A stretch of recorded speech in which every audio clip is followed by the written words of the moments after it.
And now, a thought from Geico Motorcycle. It took 15 minutes to take a spirit animal quiz online. Please be the cheetah. Please be the cheetah. And learn your animal isn't the cheetah, but the far less appealing blobfish. Oh, come on.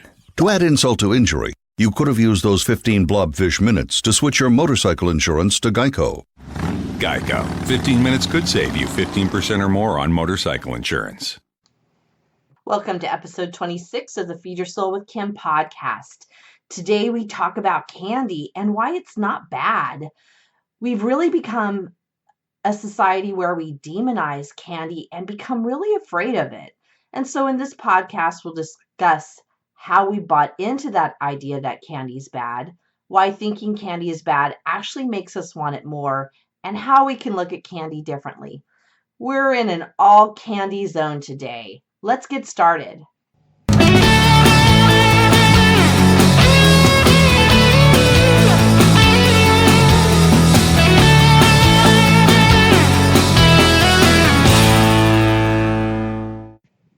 Hi, everyone. This is Kim McLaughlin of the Feed Your Soul with Kim podcast. I am a psychotherapist, motivational coach, speaker, author, and podcaster. I help people when they're feeling frustrated, overwhelmed, and overloaded, and it shows up in overeating and over dieting. I help them come to a place of having peace with food and really peace in their lives. Today, we are so into the conversation about peace with food because as I'm doing this recording, we have just finished Halloween, and I gotta say, people are on the edge about candy. And so we're going to talk about why candy is not bad. And I'm not going to talk about the idea of the nutritional aspect of candy because I'm not a nutritionist. I can't comment on any of that. But what I can comment on is the feelings that come up around the idea that candy's not bad. And I want you to consider as I'm starting this podcast that you wonder or kind of check in with yourself if you're feeling angry at me right now because I'm saying candy's not bad. And you might be thinking, well, Kim, of course it's bad. We're not supposed to have candy. It's not good for us. What I hear people talking about as we went into Halloween and now that we're done with Halloween is that there's a lot of fear around candy. And they actually are talking about, I hear people saying that they don't want to have it. They don't want to have it around. I talked in a previous podcast about Halloween and candy and how at the beginning of October, people were buying candy and then eating it. And they were mad at themselves that they ate all of their candy. And I heard other people talk about having their husbands or partners hide the candy so that they don't get into it. Or they would wait until Halloween Day because they were so afraid to have candy in the house. And I got to say, that made me feel kind of sad that there's such a fear and anxiety around candy that I thought we really needed to have a podcast just focused on candy and the idea of candy. Now that we're done with Halloween, I am hearing a lot of talk about people wanting to stay away from it and saying, get away from me, kind of like it's evil or there's something really horrible about it. And they're having their partners hide it now that the trick-or-treating is done. They'll hide the candy from, or they'll want their partner to hide it from them. And they're also getting angry at themselves that they ate it. I ate one piece, I'm mad at myself. Or I only ate one piece, yay for me. And there's a lot of applause that you've only eaten just one. And so there's this intense look at candy. And did I have candy? Did I have too much? Am I going to have it? Is it around? And there is this extreme level of fear. I want you to sit with that, and that there is this piece of food that we're extraordinarily fearful of. Like, it's the big boogeyman. Like, that's what I always get around Halloween, is that there is this huge fear of candy along the same lines of this fear of ghosts or fear of goblins and all those kind of scary things that we talk about and have in our in our path around Halloween time. And this great fear of candy, I think, is out of proportion with what candy really can be about. And I want you to start imagining that you can look at and think about candy in a different way that doesn't make it scary. Can you imagine having candy around and not feeling scared of it? Eating a piece and not feeling scared that you're going to eat more, or choose not to have any because it just doesn't fit with you right now? This is really taking candy out of the realm of being attached to our emotions. And I like to use the ideas in intuitive eating. I've talked about intuitive eating before, where we're really looking at what is our body really needing and but what is our body really hungry for. In intuitive eating, we don't see food as good or bad. It just is food. And granted, candy's not necessarily a nutritious food, but it certainly is a fun food, and it certainly is a food that tastes good and we like, and we've made it a bad food. And I want you to consider that having candy in your mind as bad sets you up actually to want it more. It makes sense to me why you think candy's bad. This is what we've all grown up with and how we've all been trained that we are supposed to think of candy as bad and that we're supposed to restrict it. It's really how we've all been trained. And as I was thinking about this podcast, I was thinking about my start with my obsession with food. And I thought it might be a good story to tell because it helps, I think, you know that I understand what it's about, but also it can put it in context about how we can get out of balance with food and with candy and with our lives and emotions. And that really it takes those 6 core principles that I talk about in terms of getting them all in balance: the physical, the emotional, the mental, the lifestyle, the mindfulness, and self-love. When those are all in balance, we don't want to overeat. We don't want to eat anything that doesn't make us feel good. And if we have candy, we have some candy, fine, and then we're done with it and we move on. And it's not a big deal. My story is really a story about a kid who had emotional issues going on when I was around 8 years old. My parents got a divorce, and my mom, my brother, and I moved from Southern California to Northern California and really left all the family and people that we knew in Southern California and really started a new lives for ourselves. What happened for me is that I never thought of the divorce having any kind of emotional impact on me. Actually, for a lot of years, if you would have asked me what impact it had, I would have said nothing. It was fine. I was fine with it. Except when you look at the pictures, the weight gain was enough where you could notice it at a young age, around 9, 10 years old. You could see that I had gained weight.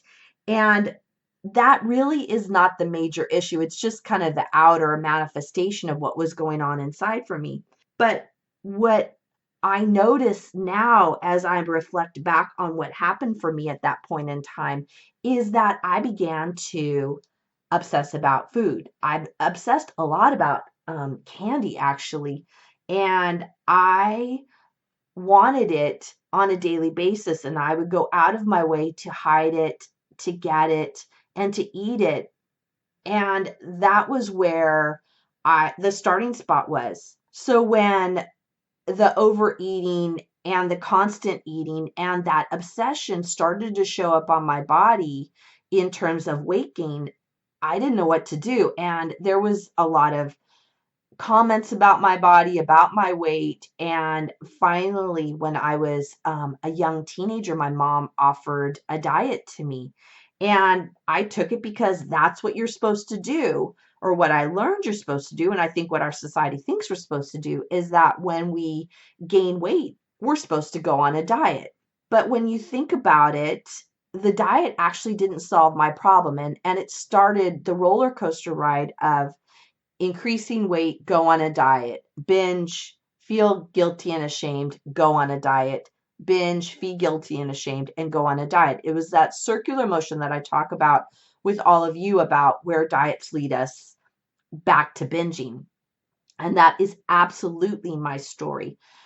When you think about a kid who starts to obsess about food, about candy, sneaking food, eating to well over full, feeling really uncomfortable, that actually the starting spot wasn't the weight gain. So if you look at the weight gain, that was just the outer manifestation. And if you look at before that, I began to obsess about the food. But when you look at before that, what was going on? My family had a huge change in every way. We moved from Southern California to Northern California. My dad wasn't in the picture anymore. It was just me, my mom, and my brother, and we struggled with money, and we had to start this whole new life. I mean, don't you think that a kid would have a lot of emotions at that point in time that really weren't addressed? And this is not a negative about my family. It's just we never thought of expressing emotions or thinking about emotions or wondering what's going on, especially back when I was growing up. And we didn't know then that emotions lead to obsession about food, which leads to weight gain, which leads to emotions, which leads to obsession about food, which leads to weight gain. And I was definitely on that kind of hamster wheel of going round and around. What I think of when I look back is that the starting spot was the emotions, and those weren't dealt with. They were never dealt with. And it started me on a spiral cycle of weight gain, feeling bad about myself, and then dieting. And that didn't stop. That horrible feeling and those emotions reflected in my overeating didn't stop until I learned about intuitive eating. Until that point in time, it was really about what's the next diet that I'm supposed to go on in order to stop the weight. Do you get that? So the focus is on the diet and decreasing the weight rather than the emotions that led to the overeating, the lifestyle that led to the overeating. And it began to be so entrenched that it really got caught up, or I really got caught up in overeating for a lot of different reasons that went well beyond emotions. But there was never a fix back in the beginning with those original emotions that started me overeating. As I said, I learned that the only way I could manage food and my body was I had to diet. And that's what everybody says. And think of that dieting mindset is really the mindset that comes in when we think about I can't eat that candy. I'm afraid of having candy. I ate too much candy. Keep that candy away from me. But that diet mindset, that diet mentality, that diet behavior actually doesn't work. I've talked about this before, everyone, but the Americans spend 60 plus $billion on diet and weight loss products. $60 billion on diet and weight loss products. But if you think about it, it's a growing commodity, it's a growing industry, and it doesn't work over the long term, or it would be out of business. They would all be out of business. What we've all learned is that when we have something wrong or when we have a weight gain, that means instantly we have to diet, or if we overeat, it means instantly we have to diet. What happens when we're continually in that diet mindset? We end up hating ourselves and hating our body more and more, and it makes us want to eat. And that's exactly my story and exactly the story of all the people that I work with. So I think you might be wondering then, how does candy fit into this? It's because it's this food that we think we can't have. And as I stated, when we look at intuitive eating, food is food. No food is better than worse than others. There are foods that will help you with where you're at, that will give you the energy to do the things you do, to give you the strength to do what you need. And even though candy isn't in a real food group, it's really delicious and it's pleasurable and it's something that we want. And when it's pleasurable, we want to have it.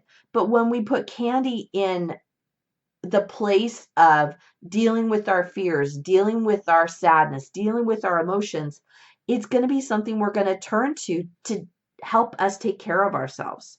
I think why we go really kind of crazy over candy at this time in the year around the October time. I talked about the holiday trifecta when we have this really engaged look or overarching look at food and candy and sweets is because we deny ourselves a lot during the rest of the year, and we don't allow ourselves to have these things in portions that are enough to where we feel satisfied. And so we really go all out at Halloween time, especially because we get the candy that we don't allow ourselves during the rest of the year. And there's this idea of habituation, and that if we just allow ourselves to have it randomly at various times, we're not actually going to want it all the time, because it's not something that we can't have. When it's something that we can't have, we actually want it more. Think about it. If I say don't look in the, to the left because there's something over there, you're going to say, what do you mean? And you'll look over to the left and look. And the same thing with candy and with sweets is when we say we can't have it, we actually want to have it more. And I'm saying that this isn't an opportunity for a free-for-all, but it's an opportunity to look at what goes on around candy and why are we so hyper vigilant with it and fearful of it. Hi, everyone. This is Kim, and my book is out. Feed Your Soul, Nourish Your Life, a 6-step system to peace with food is live. I recommend you get it. It has all my 6 components of feeding your soul, as well as my own story. Pick it up now. You can find it on my website at feedyoursoulunlimited.com. Thanks. When we look at this with intuitive eating, we're looking at our body signals for what do we really want? When are we hungry? What would satisfy us? And truthfully, sometimes that can be candy. What often will come up for people is the fear that if they allow themselves to have a little bit, they're going to want to have it all. What we know through intuitive eating is that when we allow ourselves to have something, have whatever kind of food that we really want, we're not going to want it all the time. I promise you, you will not want to have candy all the time. You might have some, you might have more than you think you want, and you're not going to want to have it more because our bodies just aren't made that way. When you really are in intuitive eating, you're not going to want candy all the time. And if you want it, you'll have it, and then you'll move on after that. When we overthink about candy, it's because we're engaging in the fear of what we've been taught is good food and bad food. So I'm encouraging you to take candy out of the idea of being bad food, and it's just food, and it can be something that you can have as you want it, and it's not off limits. Obviously, if you have some kind of medical condition, this is something you need to talk about with your doctor about how sugar fits in with your medical condition. That's a whole different game that I'm not talking about. I'm talking about the feeling part of what feelings get engaged around candy. So when we talk about this, I always love to talk about what can we do differently. And today I actually want us to do more kind of an internal dialogue and process to figure out what to do. First, I really encourage you to notice the anxiety that is around sugar. And notice when you feel anxious about sugar, when you feel anxious that it's around, and wonder what that anxiety means. Wonder what that fear means for you, and start noticing it. Is it possibly that you have a fear of gaining weight? Do you have a fear of being out of control or a fear of being fat? Notice what that anxiety means for you, and really ask those deeper questions of what is this about for me? And as you find the answer, and then ask yourself again, well, what is this about for me? And you'll get to a deeper understanding about what this anxiety around sugar is about for you. Another thing you can do is notice how you've restricted sugar and you still want it. How have you restricted sugar throughout your life, and how have you made it bad? What are those thought processes that you've had throughout your life that you have thought about food, or I'm sorry, what you've thought about sugar and thought that you needed to restrict it? Ask yourself more questions about that. What does that mean for me that I've wanted to restrict sugar and that I've thought about restricting it and that I've actually restricted it? And what does that mean for you? Lastly, I wonder what it would mean for you to have a peaceful relationship with sugar, a peaceful relationship with candy, and a peaceful relationship with food, where it's all just food. It's just something that you look inside and wonder, what does my body really want? What does my body really need? And what's in my best interest to have the fuel to do the things I need to do? And we take candy out of the realm of being bad or evil, but it's just something that's there. And is it something I really want, or is my body really craving something else? I promise you that when you're really in touch with your body and what your body really wants, and you have peace with food, you're not going to crave candy all the time. You can have candy in the house and it's not a big deal because you have it if you want it and you don't have it if you don't want it. It's literally not a big deal. And that's what intuitive eating does for us, is it gives us this place of peace with food. And candy isn't bad. It's just something I might have as I want it, but I don't have it all the time. Just I don't have any other one food all of the time. I have a wide variety of food because I'm looking at food as being fuel for my body and noticing what my body needs, and I'm not in conflict with any of that. So let's make those questions the doable for this week. Noticing the fear of sugar, that anxiety around sugar. Notice how you've restricted it and that you still want it. And wonder what a peaceful relationship with food could be. Make that doable this week in the form of journaling those as questions. And I'll put those questions actually in the show notes so that you can have them readily at your disposal, so that you can ask those questions and journal on them and begin to wonder what that anxiety around sugar and candy is really about for you. I think you're so brave for listening to this. This is a tough conversation to have, and it really goes against the grain of what our society tells us in terms of sugar, and that it needs to be bad and that we need to not have it and that it is really the worst thing we could have. I want us to move in a place with peace with food, peace with sugar, peace in our lives. And truly, once you examine where sugar fits for you, you'll have such a greater sense of peace and peace in your life.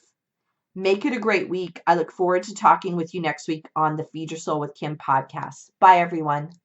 Thank you for joining us on the Feed Your Soul with Kim podcast. We come to you every Monday with fresh new ideas to help you end emotional eating and put food in its proper place as nourishment. Please be sure to subscribe to this podcast and review it and let us know what you think. Thank you for joining us.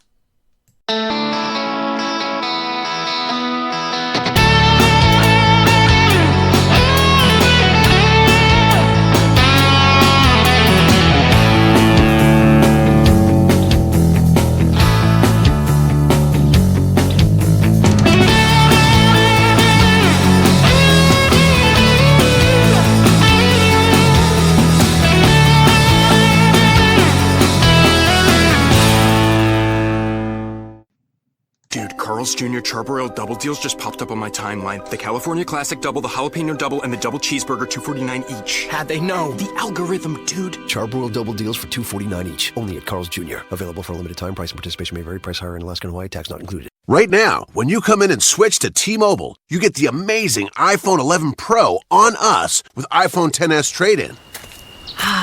Aren't these mountains majestic? Joke? Are you even looking? I'm posting these amazing pics I took with my iPhone 11 Pro. It has 3 cameras. Whoa, those pics are amazing. And you have service too? T-Mobile. Their newest signal goes farther than ever before. Then you can look up whether these are bear tracks, right? Or we could just run. Come to a T-Mobile store today and get iPhone 11 Pro on us with iPhone XS trade-in. And right now, get 4 lines for just $30 a line with AutoPay. Switch today. Contact us if you cancel or credits may stop and full price due, plus taxes and fees via 24 monthly credits for well-qualified customers with qualifying service and finance agreement. 0 down with trade-in plus $31.25 times 24 months. Pre-credit price $999.99. 0% APR while supplies last.